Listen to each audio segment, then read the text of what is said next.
Hey, hey! How is everyone? How are we? In fact, I can see you a lot.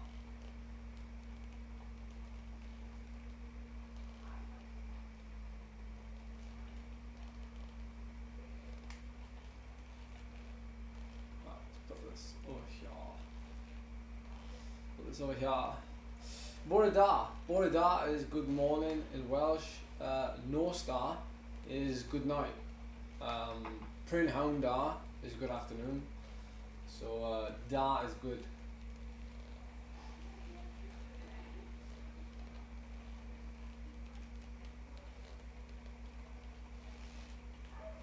Yeah, Ian, I've seen the new e-racing workout plan. I'll be tempted to have a look at that myself. In fact, I might have a look at it ASAP. Apologies for the slightly different view here. So we've had to go for this. I've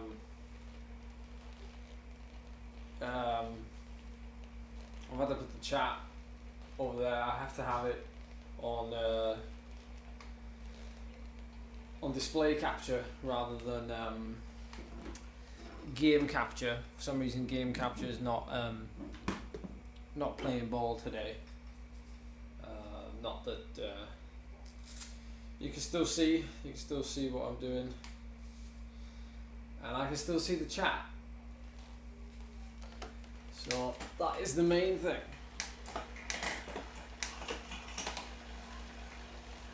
So hopefully get towed around by Matt today. Hopefully. I'm literally, yes, grouping enabled. So I'm literally just gonna sit on and do nothing with my little hill climbs tonight on Road Grand Tours, which I'm looking forward to. I got my coffee here, because it is a coffee ride.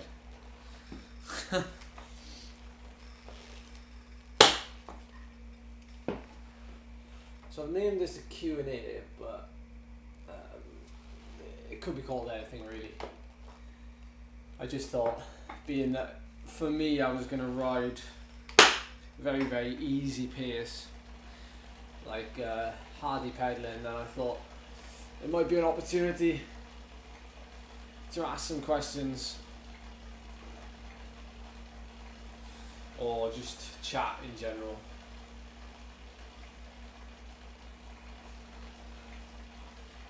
Oh, thank you, Paul. Yeah, I'm still involved in my cycling club, so I don't know. For me, I've never even, I've been a member every year. Since I joined, and it's never even crossed my mind. But I don't take it for granted at all. I know not a lot of people are in cycling clubs. Hey Max, which kit? You mean the kit in the game? The Wahoo kit? I think you can just unlock it.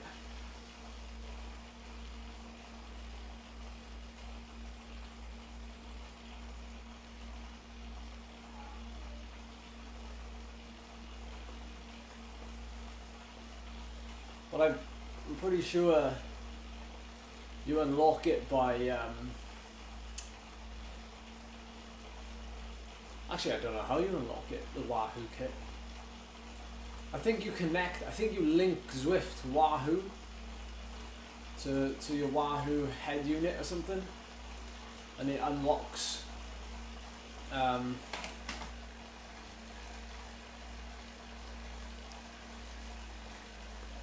oh, that's amazing, Ryan. Morning, Billy.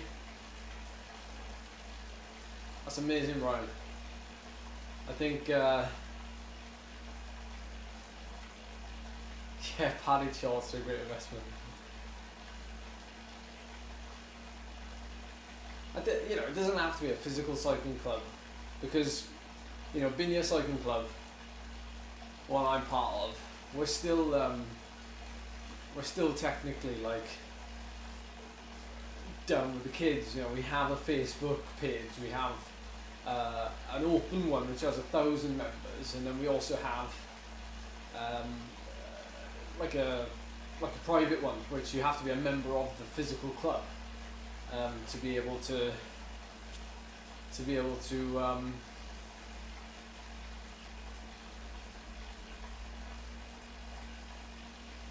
be part of the members one. So there's lots of stuff on there. I mean, like I say, you don't have to be a member of the club. There's lots of community stuff.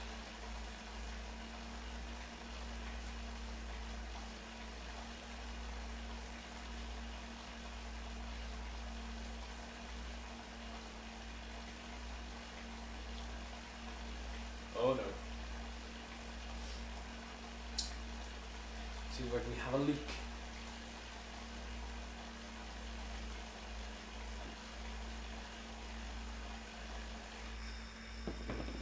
Sorry, Matt, you're leaving me behind.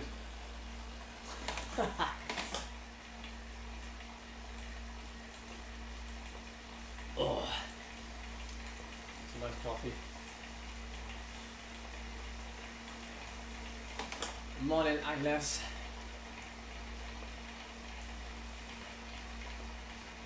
So for those of you that want to see me do a big effort today, that won't be until tonight, unfortunately. Tonight we are planning on doing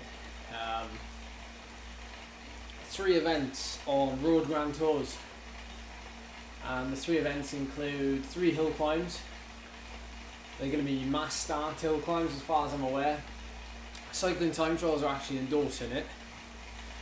Not many people have signed up, I think like 13 people or so. And it's going to be done on the Magic Road feature, so it's going to be actual, you know, pound for pound the actual same road that we would be racing on physically in real life.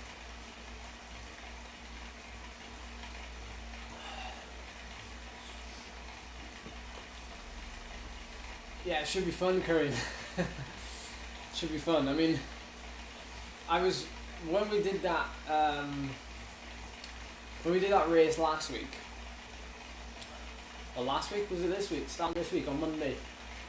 Wow, time flies. That race, which was a 10-mile time trial, but it was actually not a 10-mile time trial. It was a mass start race for 10 miles. We ended up like having a really good normalised power for that ride, and higher than I thought it would be, but of course the actual dynamics of it, because of the way you can draft better, allows more of a realistic kind of power graph. So rather than just having like a flatline power graph of things, then the one on Road Grand Tours was much more kind of, you know, if I was sitting in the wheels, I was going really easy, and then, you know, when I wanted to attack or put in a burst or go up a climb, you're actually going really, really hard. So that influences the normalised power and makes it a lot more realistic.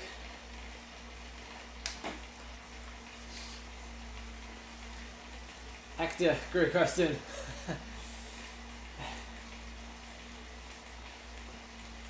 Need to hound banded climbers for that.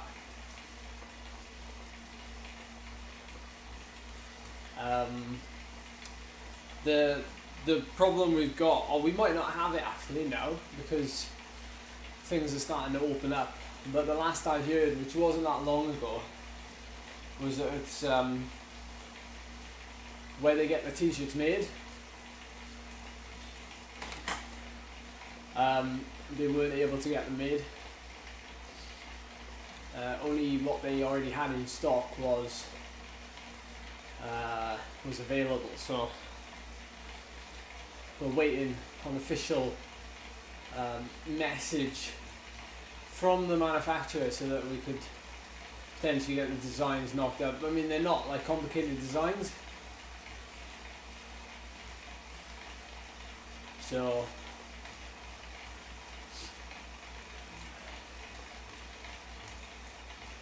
I'm sure we could get them knocked up pretty quick. You get them knocked up pretty quick, and then you can pick one up. The watts per kilo is a piece of cake one is probably my favourite. Oh, Ali, very kind of you. My ear is fine, and it has been now since the weekend. So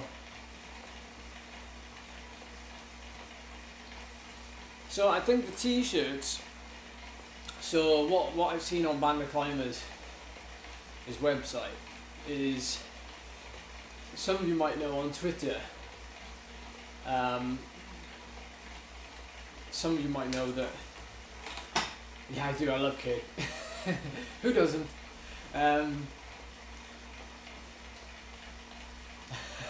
Nice and bad. Some of you might know that the British Continental, who are heavily active on Twitter, and they do a lot of the news reporting in the UK, well, and abroad, to be fair. And they've had some kind of t-shirts made up for you to support them.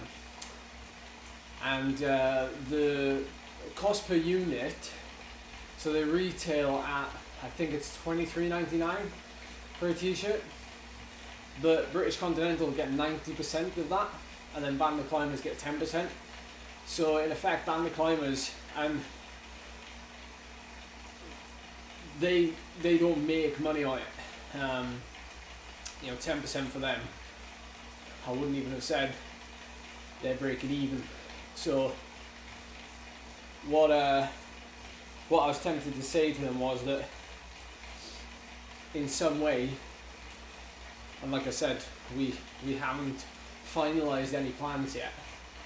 But what I want to do is offer a discount to not only, I think, or even bring the price down. So if we say just for you guys who are followers on YouTube, because there's obviously different people that follow me in different places, but to make it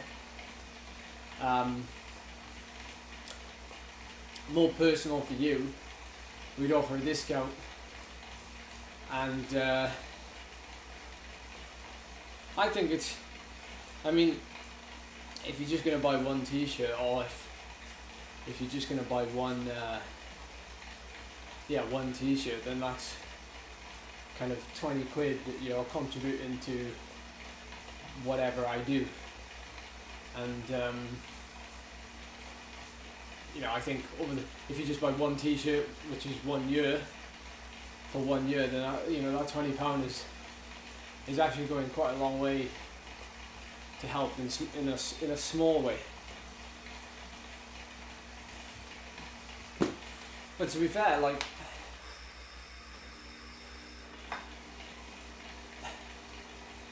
don't want to talk about kit all the time, but I'm a bit of a kit snob.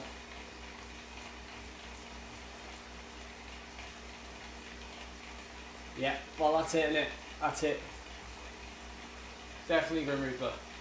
I've had the privilege, I have to say, of riding in some very good kit, over the last 8 or 9 years. So Bynea Cycling Club used to ride an Enduro kit. So I've ridden Enduro kit. I've ridden Primal kit. I've ridden Pactimo. I've ridden, trying to do it in order. When I joined Rafa Condor GLT, we rode Rafa. Still probably the best kit I've ridden in to date. Possibly. I don't know. It's a close one. Morning Simon. Morning Mick. And the other kits I've ridden in, Mavic kit, wasn't good. It wasn't good. The winter stuff was probably the best. The winter kit is probably the best kit I've ever ridden in. Jackets and whatnot. it was like absolutely bomb-proof. But then, you know, the rest of it, you know, I wouldn't even give it away to people. I'm being brutally honest. And then so we rode in no pins kit in the Zwift Carbon. We rode in ped-led kit in our last year at GLT. That was really nice kit as well. You know, this is Castelli kit, which is a very nice kit. You know, I've never ridden in Castelli up until now, and I really like it.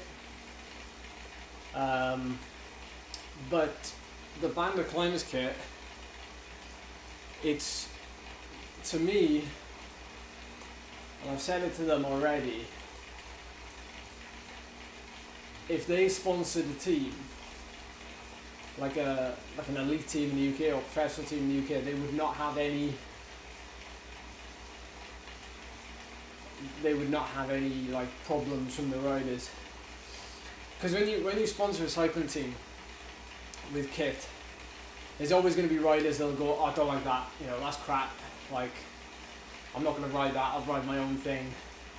And, you know, when you're riding every day in kit, you realise what's good kit and what's bad kit. And that's nothing against the company, that's just, you know, your experience of what you've tried and what you like and what you don't like. I'll check them out, Max. So, you know, some companies, brands, are better at some things than others.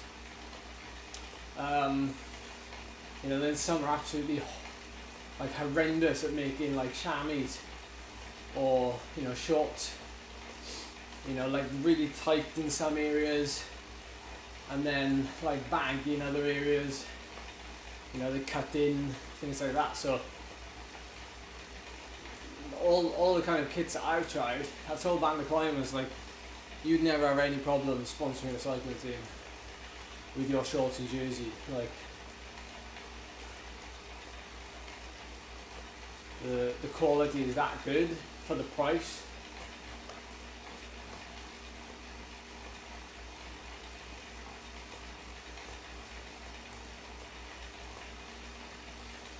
It's funny because it's very rare that you'd find, like, you know, cycling kit that is on par with the best but is half the price.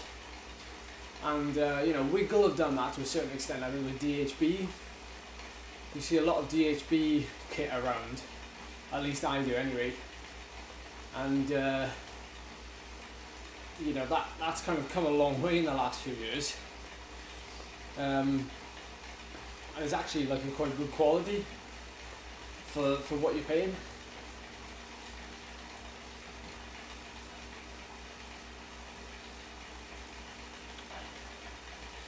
Lord,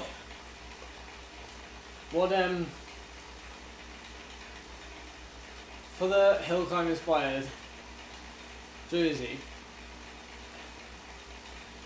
would you buy it with the band, with like small, as in like a, I'm pointing there because that's where the bands are on my jersey, but would you have like those three little stripes as like a little emblem, like a little logo, not logo, like a little, you know, badge there, you know, nothing big, just like, you know, half the size of your palm, just on there. Because I don't know if,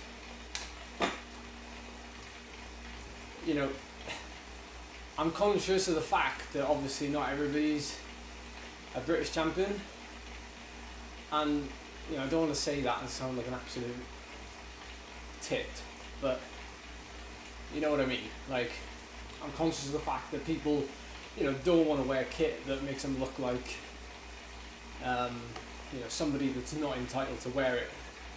Do you know what I mean? Like, so I know there's a divided opinion on that. But if it was something really small, then, you know, that's less conspicuous. But we gotta get our t-shirts done first, man. Why? We had cloth cap idea. We had we had everything. as ideas, and those ideas have faded away because of what's happened. Oh, you even buy that, Lord? Fair play. Fair play. Because I know some people wouldn't like that.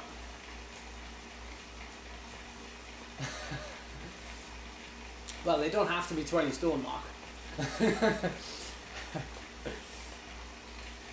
You know, they could be 15 years of age and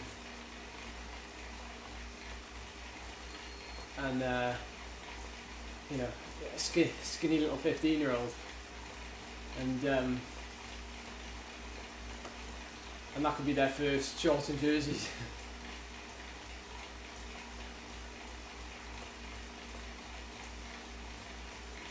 Yes, Ian. Possibly, well, difficult one to answer. No, true a lot. Well, to be fair, Lord, you know, you did more mileage than me recently, so, you know. I have thought about it, Ian. There's a lot of stress involved, you know, from what I've seen being on teams. It's not easy. You need a logistics manager to begin with before you start anything. What I might, maybe something that I'd like to do is in some way have my own cycling club that is more of like an online cycling club, because a lot of you know, none of us kind of live that close together, so it would make more sense to be an online thing, not online as in Zwift, although, you know, that can materialize, but I mean online as in, you know, Facebook group and all this kind of stuff. But then, you know, with my coaching, you know, we'd have things like, you know, discounts for club riders to buy a club jersey made by Bynea Climbers, for example, if, you know, the Bynea Climbers things carries on for the next 10 plus years, which I sincerely would love to happen. I think it's a match made in heaven personally. I don't think the stars could have aligned any better for that brand to be called the Bynea Climbers. But in all seriousness, you know, a cycling team would take a lot of work, it'd take a lot of money, it'd take a lot of investment, but a cycling team almost keeps true to what I've always believed in. Yeah, I got you, Lord. I got you. But yeah, like a cycling club speaks true to what I've always invested my time, my energy, and like my life, you know, started in terms of my cycling life, started at a cycling club. So I think it would give a lot more back to people than just having like a cycling team that has, you know, a certain amount of, you know, a certain amount of money, because cycling team is driven by money at the end of the day and sponsorship. So a club wouldn't necessarily need that, and it would obviously be like, it would be a non-profit thing whereby, you know, if anything, well, obviously I'm saying that now, but you'd have no idea what you'd need to cross the boxes, tick the boxes and cross the T's, I have no idea. But in terms of like an idea that has more chance of working and benefiting and benefiting people and than anything else, I think, you know, because if we could somehow tie it into the coaching, then, you know, we could have club, you know, it would actually be first and foremost a club cycling holiday, and then, you know, we all fly there, whatever, and, you know, you get the kind of benefit of having a coach there as well as a cycling holiday. Um, kind of like what you have with, you know, the sports tours internationals and companies like that, but more so just me. You know, it has multiple avenues as far as you can talk about all day, but it does have some far-reaching possibilities, and I think it would be a lot of fun. You know, even if we only had 50 people in the club, you know, those 50 people, you know, you don't have to be there. You'd still get the same me wherever you go, but you know, just being a part of a club, it's a little bit different. Almost like the Bynea Cycling Club, how that kind of works a little bit. Although you don't see a lot of people riding around unless you live in Manchester or London, you know. This would be more kind of remote. Oh, is that what he's trying to do? No. Is that what Jasper's trying to do?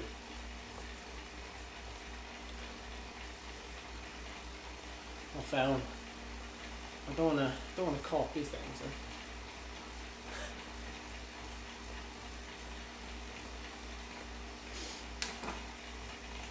But we're coming at it from a different angle almost, because you know there'll always be morning, Jason. There will always be like an anchor point with everything that I do, and that will be like getting the best out of yourself doing for me hill climbing, you know. And if we have like a training camp in the Alps, or if we're based at Lake Annecy and you know we have access to lots of big climbs, then there's a big selling point there for that we are not only as a group going there to ride as a group and to be one as a group, but it can also be tied into things like, you know, something different to what anybody else can probably offer to a certain extent is, you know, if say in 5 years time I will have a go at the KOM up, I don't know, the Motorola, and we have a training camp that goes there, and on the last day of the training camp you're all going to stand on the side of the road and I'm going to have a crack at the Motorola, then it kind of has that community feel to it again that you'd have at a hill climb in the UK or something.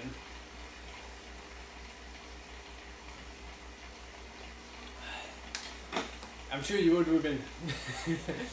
You'd be dropping us on all the first few days on the camp, you would.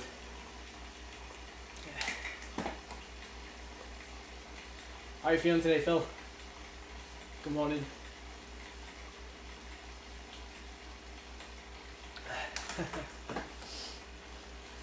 That's something else as well. I mean, we could even do like, you know, we could even do different groups. So say for example, you know, Charlie wants to go for a ride. You know, Charlie can bring her bike out with us. Charlie can go for a ride, and say if Charlie wants to do, yeah, I'm good, thanks Phil, cheers. You know, if Charlie wants to go for a spin that's like 50 miles around Lake Annecy, and you know, we've got two groups, one group wants to climb in the mountains and the other one wants to have a couple of cafe stops, Charlie can take that group. Well, we'd have to train Charlie up.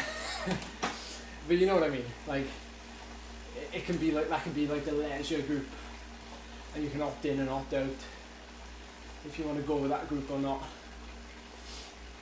That's something that we already do at Bynea Cycling Club, where we have like, so when because I'm on the committee at Bynea Cycling Club. Yeah, true Lord, know you bike. Yeah, I'm on the committee at Bynea Cycling Club, and what we were talking about like in the last year or so is how do like your normal club runs feed into like the structured rides or the structured training sessions that I set up, where we go out and we do an hour and a half, but we've actually got some structured intervals in there. And the way we kind of work it, and I've had a lot of time to kind of work on teething problems, is that a lot of the time we'll meet at the clubhouse at 8:30 for the structured ride and ride in on the loop, and the club ride would start at 9, but it would go a different way, and we'd eventually get to the same kind of halfway point together. Those that have done the structured ride have already got their workout in, and then from there we can either all ride back together or ride back as separate groups, or if someone want to go off and do more, they can do more.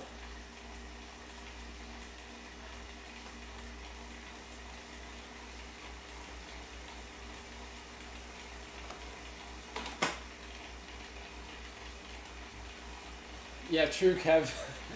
True, fitting in with everything else I do. I think that's where Bynea Cycling Club has come in. I've been able to gradually grow my understanding and possibly experiment with what works and what doesn't, not just for people in a cycling group, but also for myself, time-wise. Like, how can I, people in the club used to say to me, oh, this ride's too slow for you. Like, you can't do this ride, that's just too slow. And I'm like, no, it's not too slow. I'm getting conditioning out of this ride, and if I want to, I can, the next climb we come to, that you guys are kind of ambling at, I can do an interval on that climb.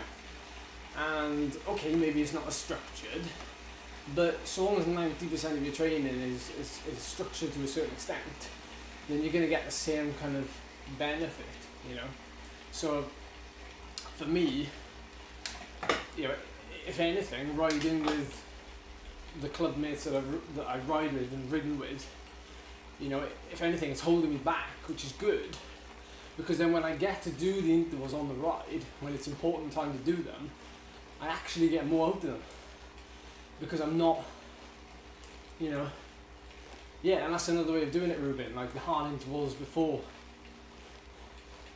So it can actually fit in, quite well. But anyway, those are things in the future, like, we might even rope in, or we will rope in. Yeah, exactly, Kev, exactly. At the end of the day, you've got to do what's right for you. But if you can somehow, model it so that you get the best of both worlds, that's how balance happens, isn't it? So, I've been pretty lucky in that respect.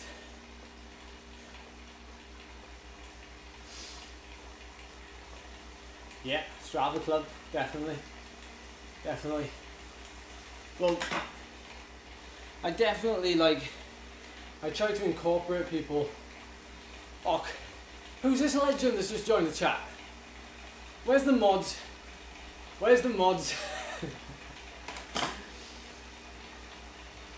Good evening. Good night, Shane. Good evening. Yeah, it must be good evening. Yeah.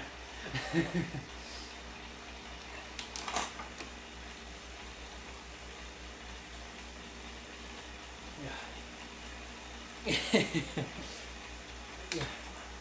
I know it's not quite GTA, is it? It's not quite GTA. What I've been saying, Shane, I don't know how long you've been watching for, but I've been saying GTA 5, it's not for me. It's not for me. San Andreas, I know I'm a little bit, I'm 25, so San Andreas was kind of like right on the borderline of what kind of games can we play at that age. But San Andreas, for me, has always been the best GTA game.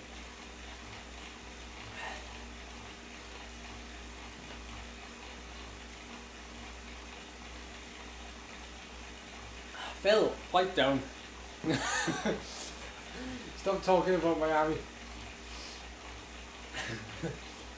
Mods.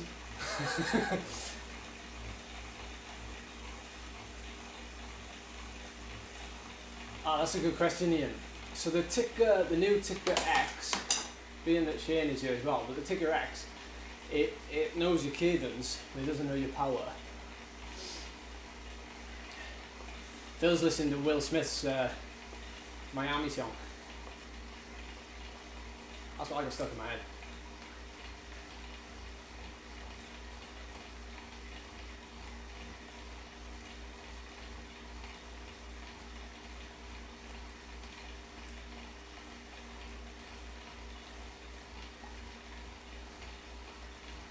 Yeah, there we go. So my body's bobbing up and down. Now apparently Wahoo are sending us a Tickr X, or Tickr Cross, whatever you want to call them. Tickr X. And they'll probably be sent back home though. But yeah, I'm doing 57 RPM now. I'm sure it's quite accurate.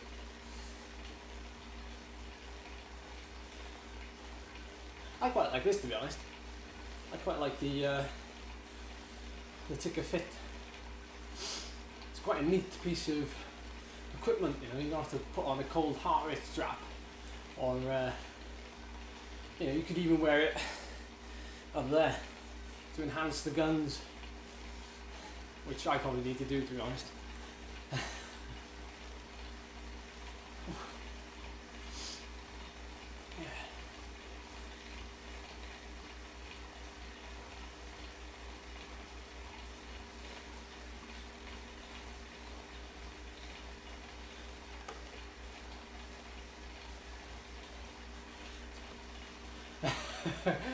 Yeah, too right, Shane. What brings you here, Shane? What brings you to the little cafe spin?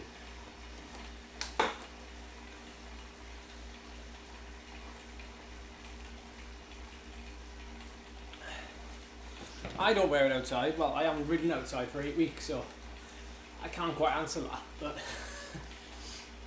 I wear the usual heart rate strap outside.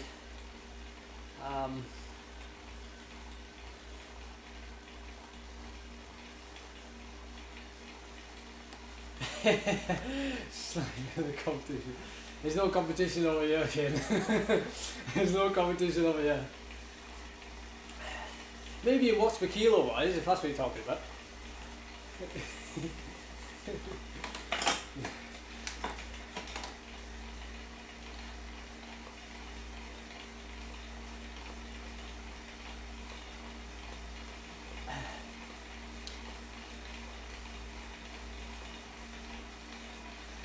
You got the cage in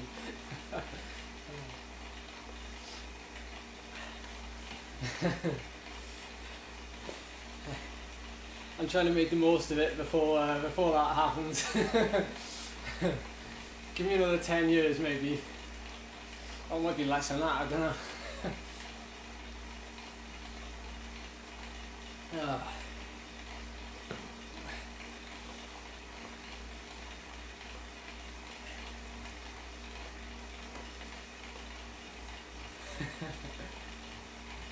Yeah, easy trick that one. Just keep riding. Don't stop. Don't stop whatever you do.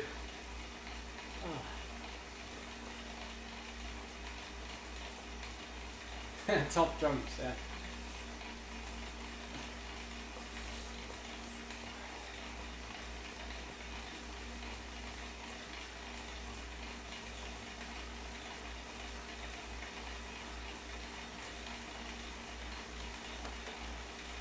Oh, Phil, definitely.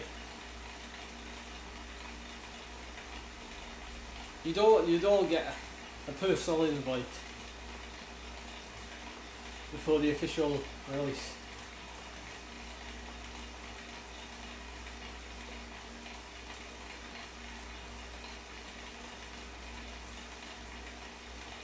Have you seen vegan cyclists? He did a recent video where he went up this climb. Yes, Mark, it's amazing back here. he went up this climb and it was like a gravel climb, and the drone was following him, and it was quite enclosed, like there was lots of trees. You know, at first I was like, is a drone actually, like another drone could follow him? But I was thinking to myself, like, these trees are like, surely that's really complicated for the drone. But evidently not. But you know, that was quite nice to watch for me. I liked it. I liked the way you know, that kind of KOM was, or com was documented, you know, using the drone.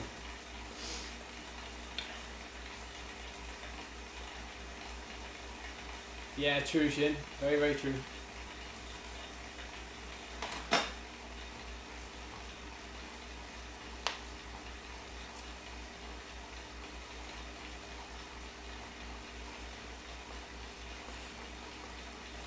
Takes a good investment as well, to be fair. Like, it's probably one of the things on my list if I was to actually, you know, any money that comes through from YouTube, it doesn't really touch me. I try to put it straight into something, which granted isn't a lot, but it all adds up, doesn't it? It all adds up.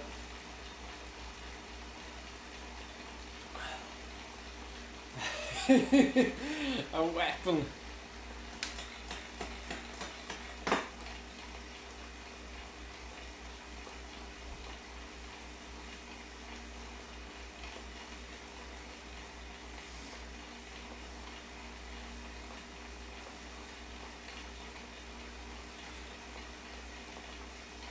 There's a guy I can recommend if you enjoy descents. Oh, Harrison, don't even ask that question. Don't even ask that question. Mods.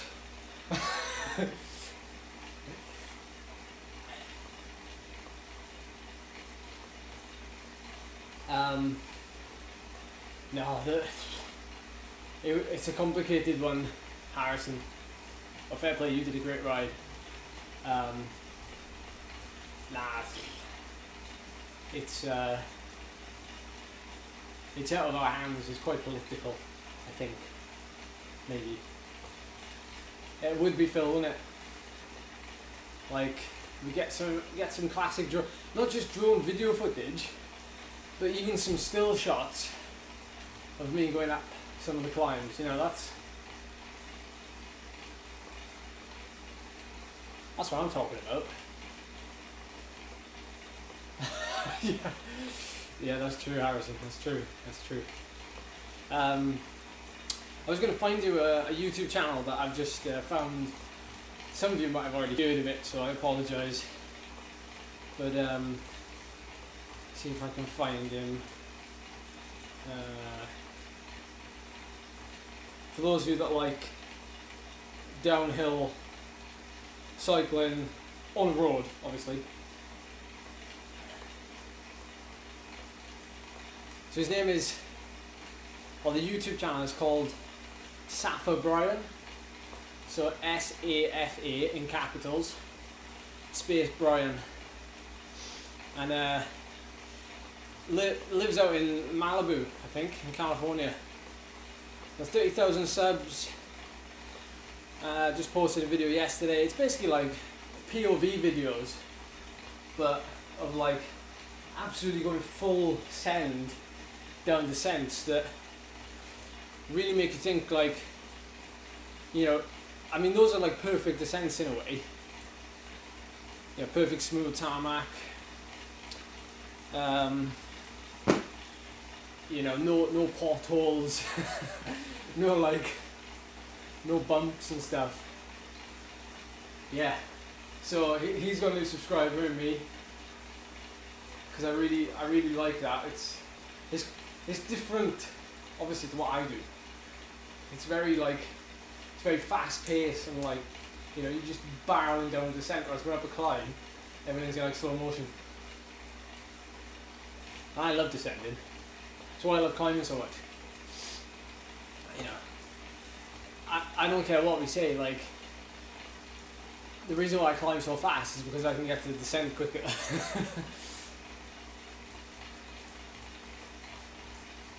It is some risky riding. It's nuts.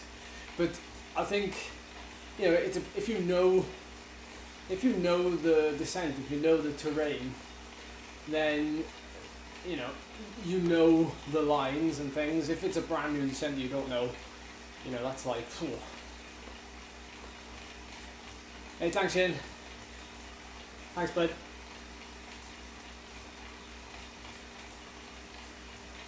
Yeah, I've seen that video where Phil Guyman just takes off.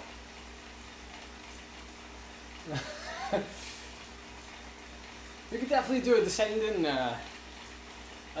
masterclass. Particularly Mallorca, it's a good place to start, you know, Mallorca.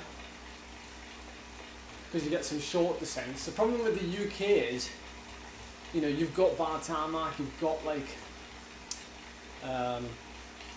you've got narrow roads. Because one thing I've posted a couple of videos of me going down descents in Wales, down lanes. There's grass growing up in the middle, and the lane is, you know, I don't know, 10 foot wide. So it's not that wide at all. And people are like, you know, cringing, watching it. And like, you know, like, you're going down lanes like that. What if a car comes around the corner? I'm like, yeah, but I've descended this lane like every day for like 10 years. Like, that's what makes the difference in descents. Like, it's part of the reason why, you know, the Tour de France riders, you know, yes, they're recalling the climbs, but I guarantee the descents are probably more important, because that's where you can lose time without it being down to technically your physical ability. It's more down to your mental ability and your technique and your knowledge of the road. So, you know, knowing that is far more important. And for the actual length of time that it takes to descend, say, you know, the Galibier, for example, you know, you can ride on Galibier and get down it in, you know, far less time than climbing it, and far less energy expenditure. But in reality, if you had a bad day in the Tour de France descending the Galibier, you could lose more time going down it than you would have coming up it, just because you didn't recon the descent. And you know, that goes an awful long way in my opinion, you know, knowing the descent. So even for a lot of you guys that possibly are new to cycling or new to descending, you know, my advice to you first and foremost is to just do maybe a loop and keep doing the same descent and keep seeing, like, okay, so this is the corner, this is how quick it straightens up, so this is how soon I can brake, this is how late I can brake. And after, you know, 10 times you kind of get the feel for it, and then it's only then really that I'd recommend you start to think about, okay, how can I save time on the descent? Like, how can I gain a couple of mile an hour quick, you know, more coming out of this bend? You know, it's honing the art first before you try and become a hero and going faster. You know, I'm not the best descender, you know, by any stretch, and you usually find that with climbers. You know, they're not really the best descenders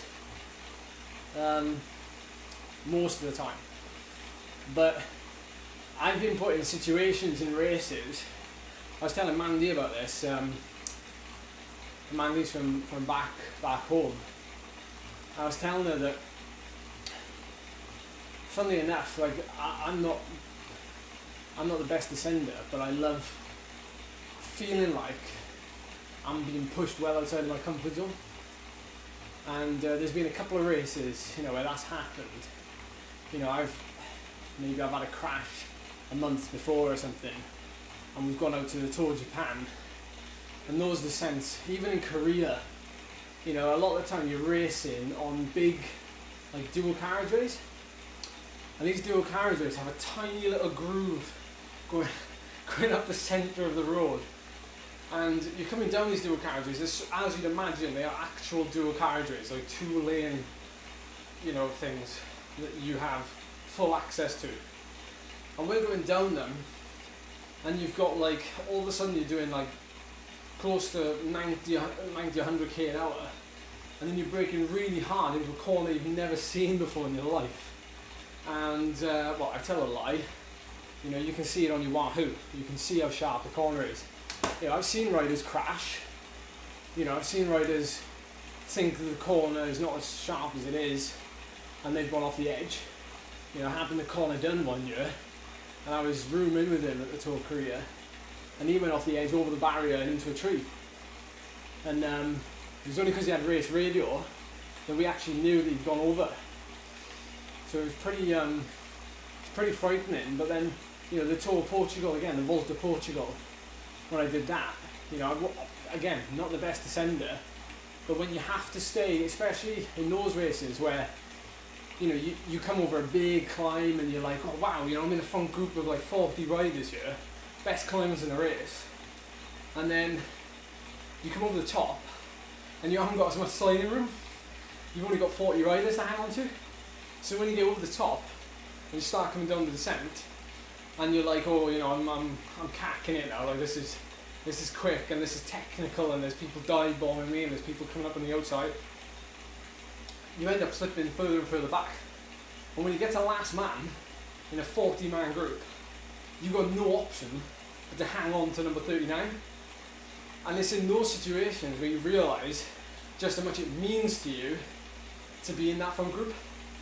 And, you know,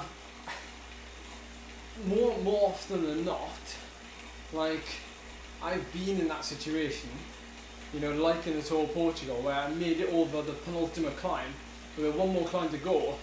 But what good is it if I get over the climb with the group, we're on the descent, and then I get dropped on the descent? What good is that? Like, I'm then like useless in effect, because I can't then climb on the summit finish with the group.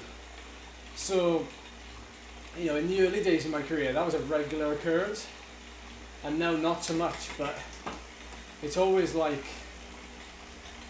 in that race, I was pushing myself to stay on the wheel of number 39, and just making sure that I wasn't spat from that group on the descent.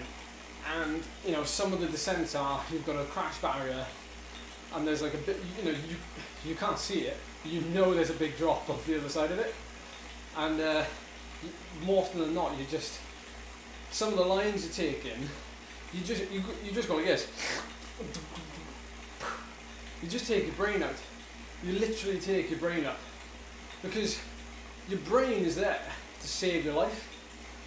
And when you're going down a descent and you're holding on to somebody else's wheel, or you're following them, and you're taking the exact same line, you're putting yourself in that guy's shoes.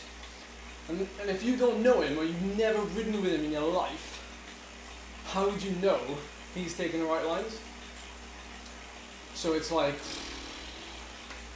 it's like another level. Like, thing is with, you know, people who are new to descending, or new to like going down big alp climbs and things like that, you know, disc brake, get a disc brake bike, and, you know, don't be afraid to use the brake.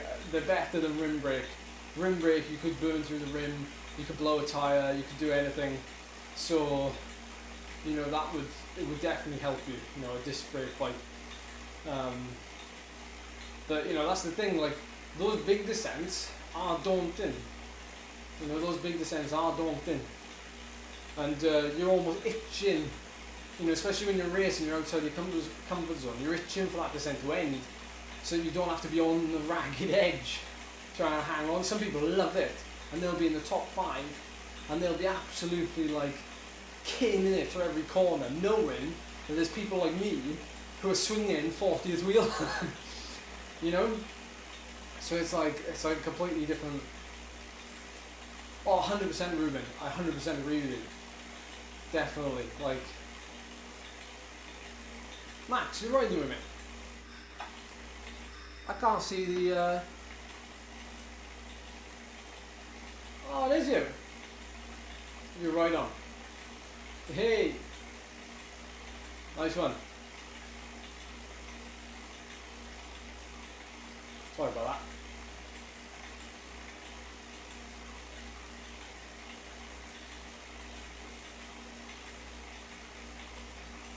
Oh, close one, Mick. But yeah, 100% what Ruben said. You know, you can get really good at descending in just a week. You know, you can do. You know, you can go to Mallorca. You can spend a week in Mallorca.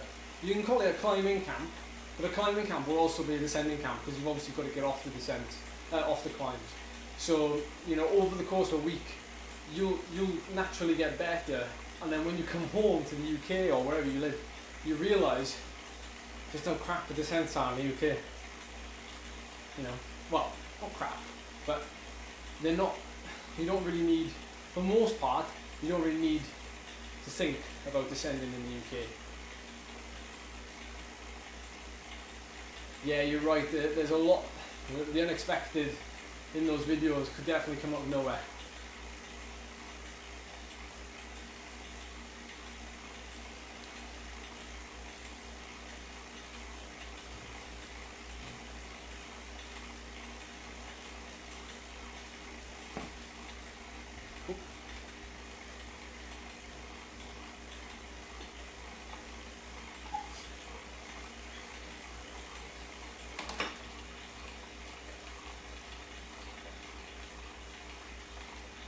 I love you guys who've got so much knowledge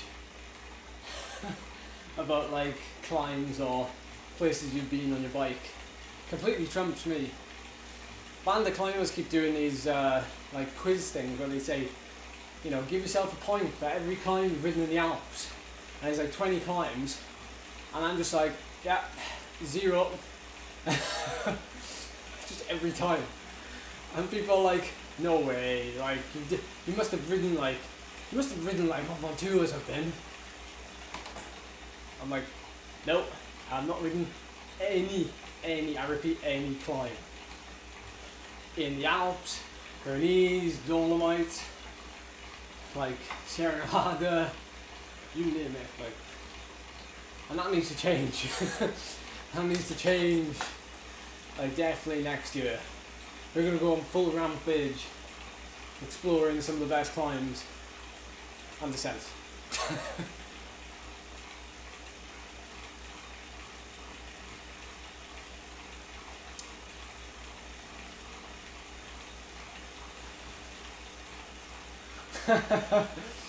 That's a bad question to ask, Phil. Which one do you prefer? The anaerobic killers. I quite like them.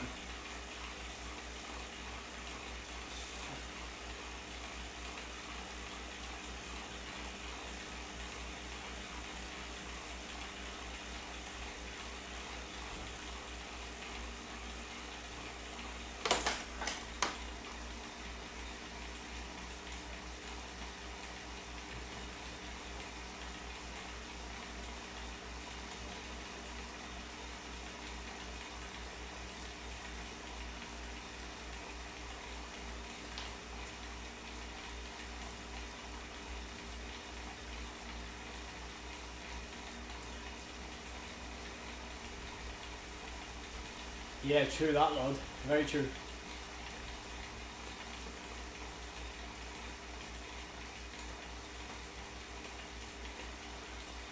We've got some famously cheap ones.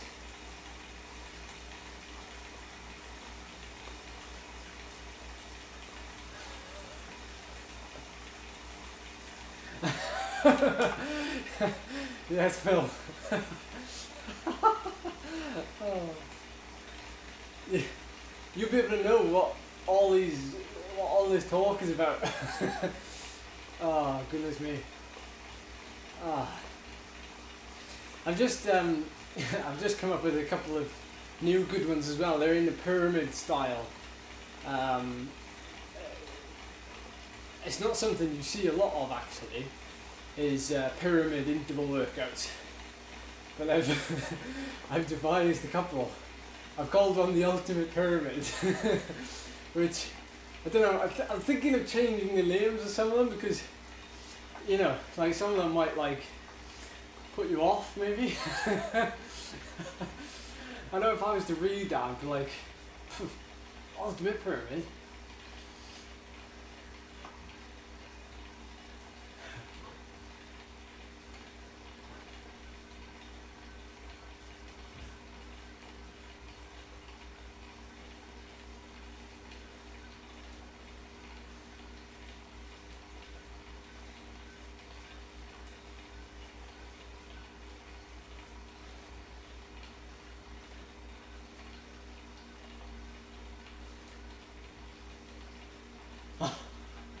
Oh Josh, you look forward to later then, when you see me doing it. Oh goodness knows what I'm going to be capable of doing later. I'm hoping I'm not going to absolutely kill myself on P-Royd Lane, because that's going to be some effort up that climb. Plus I know it, and that makes it worse.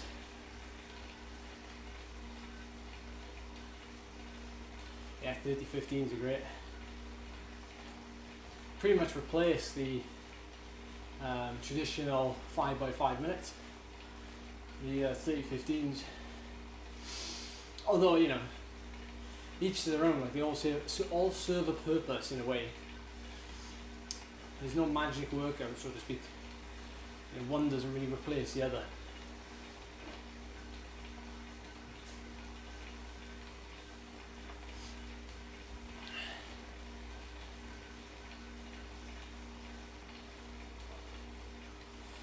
Great question, Peter. Well, most people, I have to say, are creating goals for themselves in Zwift. You know, racing goals. And the other half are really kind of just creating goals that they can work on in terms of either efficiency, so, you know, being able to ride a bit longer at a certain wattage, for example, or, you know, actual PBs in wattages, because, you know, you're not actually training for a specific event demand. You're basically repeating cycles just to maintain. You're on like an undulating periodization, so you're kind of going like this in a way to maintain where you are, because building and things like that is, well, building is great if you've got the time to do it, but, you know, when you've got nothing, you know, in the calendar for even say 3 months time, you know, nothing definite anyway, you can't really have that, you know, layout that you want, you know, the actual build and the drop and the recover and the, you know, the certain specifics that you can work on towards that goal, because the goals aren't there. So you're basically just trying to develop yourself in personal ways a lot of the time. I've heard from a couple of people. There's some riders at a high level in the UK. Oh, that's the end of the ride. Cheers, Matt. Thanks, buddy. I've heard there's some high level riders in the UK who have put on, you know, quite a few kilos, and, you know, they haven't been training at all, and, you know, they've not been, you know, not so much not taking care of themselves, but, you know, they've had no goal. You know, there's no races. These are people that are probably driven by, you know, the actual extrinsic rewards then, rather than, you know, what can they use this time to work on personally. And for me, I've never really understood that, because especially if you're getting paid or if you're riding for a team, funny enough, the Michael Jordan documentary, The Last Dance, that we finished a week or so ago, Michael Jordan said a quote there where he said, people are paying, a lot of money to see him play and to see him perform, and they support him, and there is a certain amount of expectation on him to perform when people are paying or sponsors are putting money in, and that's why he did what he did.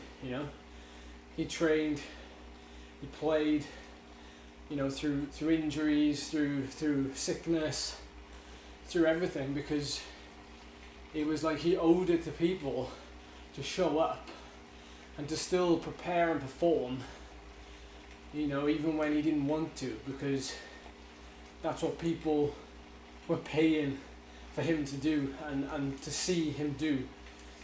And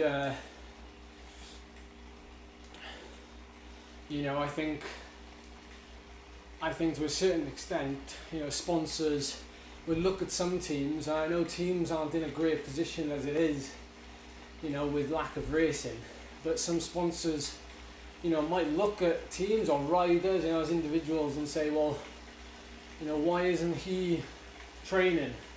Why isn't he prepared for if something does come up? To a sponsor, does that look unprofessional? Does that look, I don't know, we don't know an individual rider's scenario or circumstance, but it does make you think. There's a lot. Sometimes there's a lot riding on it that you don't necessarily think there is.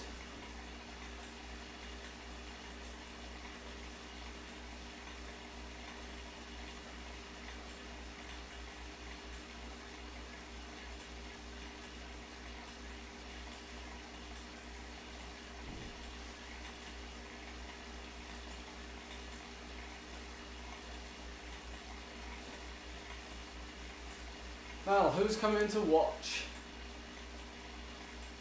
Oh, cheers, Max. I'm jumping off now. I've done an hour, so thank you for your company. You did a little bit of towing there.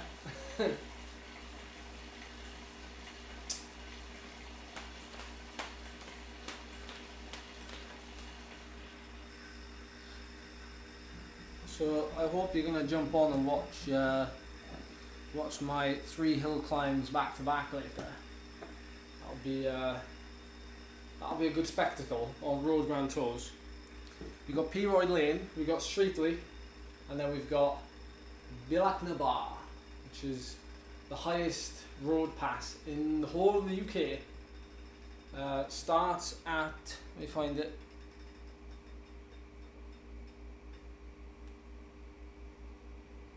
Let me find it. Uno momento, por favor.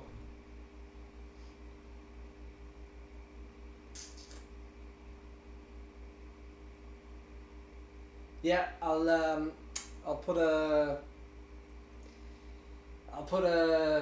what do you call it? I'll schedule a live stream as soon as this one finishes. Hit the bell notification button, by the way.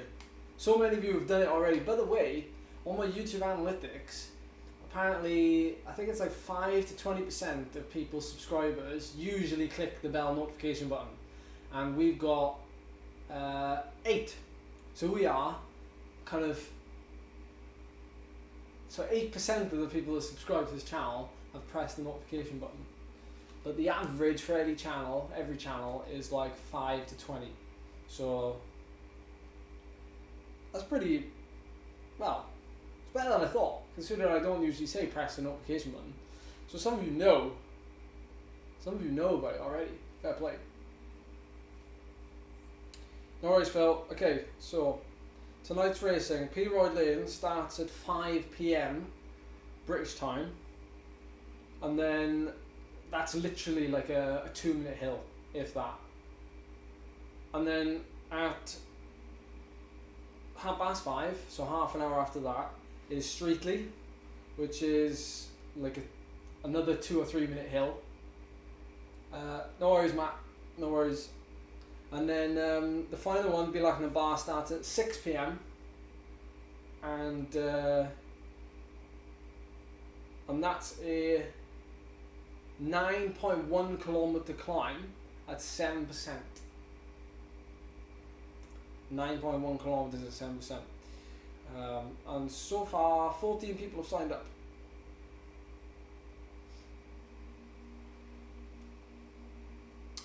So yeah, there was a question back there. About food and what do I eat. So I'll just quickly address that before I end the stream. What's my diet like and what do I eat daily? I usually have 3 meals a day, three main meals, and then 3 snacks usually. So it'll be like some form of like, so breakfast, lunch, dinner, and then there'll be like a mid-morning snack, a mid-afternoon snack, and then there'll be like a bedtime snack. And I mean, at the minute, my diet is not like as good as it could be. You know, if I want a chocolate bar, I'll have a chocolate bar. If I want bread, I'll eat bread. You know, it's kind of like, it's not no holds barred, but there's no real competition at the minute. So not that I'm gaining weight or losing weight, I'm just maintaining weight, but without actually concentrating on it. So yeah.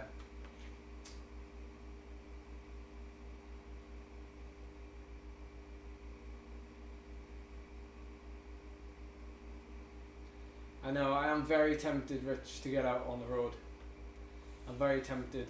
The Welsh Government today are releasing a statement that will say that on Monday you're allowed to meet people from yeah, raisin and peanut butter, yeah. You're allowed to meet people from other homes, as long as you're outside. And I think up to like 6 people or something. I've not really looked at anything other than the headlines, to be honest, but it's I mean, it's difficult where I am at the minute because we're in the centre of Cardiff and we're going to be moving back to Llanelli soon because tenancy runs out here and Charlie's just finished a degree, so we need to, like, well, when we get back in a couple of weeks' time, I think that's when I'll be riding outside again, because the COVID rate down in West Wales is a heck of a lot lower than what it is in Cardiff and Newport, you know, the cities. So cheers, Josh, I'll pass that on. Yeah, so it's a heck of a lot lower, and there's it's a lot more rural and there's a lot more psychopaths. So, you know, I'd probably end up going out when I get back home and just, you know, still keep riding while I'm in Cardiff. It's such a ball ache, I've got to admit. Like, getting out and riding, like just getting out of the city, like, it's 20 minutes. So yeah, it's not really worth it for, you know, what I'm doing now and then what I'm hoping to do in a couple of months' time. So I'm in no rush, you know what I mean? I'm in no rush. So anyway, thanks for watching. Appreciate you watching, as always. And I will see you this evening for some hill climb fun. Or maybe not. Yeah. See you later, family.